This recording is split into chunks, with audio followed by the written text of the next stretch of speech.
Hello friends, welcome to my channel explore billions. ఇవాళ మన వీడియోలో మనం పవర్ సిస్టమ్స్లో ఒక ఇంపార్టెంట్ ప్రాబ్లం గురించి డిస్కస్ చేసుకుందాం. మన ప్రాబ్లం వచ్చేసి a power station has a maximum demand of 15 kilowatts. The annual load factor is 50% and plant capacity factor is 40%. Calculate the reserve capacity of the plant. Maximum demand అంటే friends, ఇప్పుడు మీ ఇంట్లో 10 ఫ్యాన్లు ఉండవులేండి, 10 లైట్లు 4 ఫ్యాన్లు ఉన్నాయనుకోండి ఎగ్జాంపుల్కి. అన్నీ ఎట్ ఏ టైం వాడుతున్నప్పుడు ఎంత పవర్ కన్జ్యూమ్ అవుతుందో అది మ్యాక్సిమం డిమాండ్ అనమాట. ఓకే, మ్యాక్సిమం డిమాండ్ అంటే అర్థమైంది అనుకుంటున్నాను. ఇంకా నా డౌట్స్ ఉంటే కింద కామెంట్ సెక్షన్లో కామెంట్ చేయండి. మ్యాక్సిమం డిమాండ్ వచ్చేసి 15 kilowatts. యాన్యువల్ లోడ్ ఫ్యాక్టర్, ఇది ఒక ఫార్ములా అనమాట. Load factor is equal to average demand by maximum demand. ఇది ఒక ఫార్ములా. ఓకే, ఈ ఫ్యాక్టర్స్ అన్నీ కూడా ఒక వీడియో చేయాలంటే కింద కామెంట్ సెక్షన్లో కామెంట్ చేయండి, చేస్తాను. ఈ ఫ్యాక్టర్స్ అనేవి వెరీ వెరీ ఇంపార్టెంట్. కాకపోతే ఈ వీడియోలో మటుకి ఫ్యాక్టర్స్ అంటే ఏంటి అని ఏం చెప్పను, జస్ట్ ఫార్ములాస్ డిస్కస్ చేసుకుందాం. మనకి ఈ ప్రాబ్లంలో కావాల్సింది అయ్యే కాబట్టి. ప్లాంట్ కెపాసిటీ ఫ్యాక్టర్ వచ్చేసి average demand by plant capacity అనమాట. ఇవి formulas. Okay, next calculate the reserve capacity of the plant. Reserve capacity కావాలంటే దానికి కూడా ఒక ఫార్ములా ఉంది. ప్లాంట్ కెపాసిటీలో నుంచి మ్యాక్సిమం డిమాండ్ తీసేస్తే అప్పుడు మనకి రిజర్వ్ కెపాసిటీ వస్తుంది అనమాట. ఓకేనా, రైట్. గివెన్ డేటా రాసుకుందాం. First of all given maximum demand, నేను పూర్తిగా రాయట్లేదు, ఎండి అని రాస్తున్నా, is equal to 15 kilowatts. Annual load factor LF అని రాస్తున్నా షార్ట్కట్లో. నేను మీరు పూర్తిగా రాసుకోండి ఫ్రెండ్స్, అంటే నేను ఈ ప్రాబ్లం మొత్తం ఈ బోర్డులోనే రబ్ చేయకుండా పట్టిద్దాం అనుకుంటున్నాను, అందుకని చెప్పి ఇలా రాస్తున్నాను. నెక్స్ట్ ప్లాంట్ కెపాసిటీ ఫ్యాక్టర్ని సిఎఫ్ అంటున్నా, అంటే కెపాసిటీ ఫ్యాక్టర్ అని. మీరు ప్లాంట్ కెపాసిటీ ఫ్యాక్టర్ని పూర్తిగా రాసుకోండి. 40% అంటే 0.4, 50% అంటే 0.5, ఇది 0.5, ఇది 0.4. ఓకే, ఇప్పుడు మనకు కావాల్సింది ఏంది? రిజర్వ్ కెపాసిటీ కావాలి. రిజర్వ్ కెపాసిటీకి ఫార్ములా చెప్పాను మీకు already.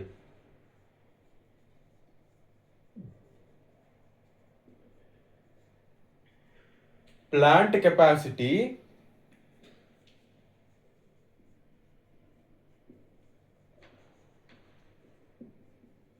Minus MD, okay, maximum demand, that is equal to, మనకి ప్లాంట్ కెపాసిటీ తెలియదు, మ్యాక్సిమం డిమాండ్ తెలియదు. ఇప్పుడు ప్లాంట్ కెపాసిటీ కనుక్కోవడానికి ఒక ఫార్ములా ఉంది. Plant capacity is equal to average demand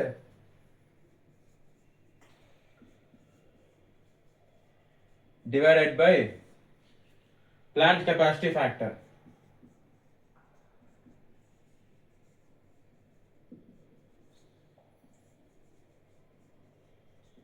okay, ఇప్పుడు reserve capacity okay, plant capacity వస్తుంది. మనకి ప్లాంట్ కెపాసిటీ ఫ్యాక్టర్ ఒక్కటే ఉంది, యావరేజ్ డిమాండ్ మనం ఇంకా కనుక్కోవాలా. యావరేజ్ డిమాండ్ కనుక్కోవడానికి ఒక ఫార్ములా ఉంది.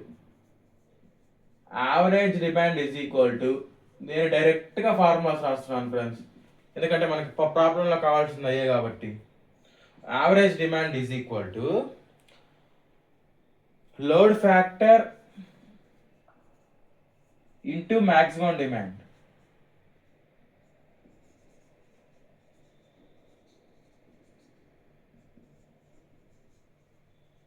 ఓకే, ఫస్ట్ ఆఫ్ ఆల్ ఇది కనుక్కుందాం. ఇక్కడ వచ్చిన యావరేజ్ డిమాండ్ వాల్యూని ఇక్కడ సబ్స్టిట్యూట్ చేద్దాం. ఇక్కడ యావరేజ్ డిమాండ్ ఫ్యాక్టర్ మనకి ఇక్కడ వస్తుంది, దాని ప్లాంట్ కెపాసిటీ ఫ్యాక్టర్తో డివిజన్ చేస్తే ప్లాంట్ కెపాసిటీ వస్తుంది. ప్లాంట్ కెపాసిటీలో నుంచి ఎండి అంటే మ్యాక్సిమం డిమాండ్ తీసేస్తే మనకి టోటల్ రిజర్వ్ కెపాసిటీ వచ్చేసింది. ఇది very very simple friends. Load factor ఇచ్చాడు, ఎంత ఇచ్చాడు? 0.5 ఇంటూ మ్యాక్సిమం డిమాండ్ ఇచ్చాడు, ఎంత ఇచ్చాడు? 15 kilowatts. That is equal to 15 5/10 అంటే 1/2 టైమ్స్ ఆఫ్ 15 అంటే 7.5 kilowatts. ఓకే, యావరేజ్ డిమాండ్ వచ్చేసి 7.5 kilowatts. ఫ్రెండ్స్ మనకి ఇక్కడ కిలోవాట్స్లో కాదు ఫ్రెండ్స్, మెగావాట్స్లో ఇచ్చాడు. పర్లేదు, కిలోవాట్స్లో అయినా ఉంచుకోండి, నో ప్రాబ్లం.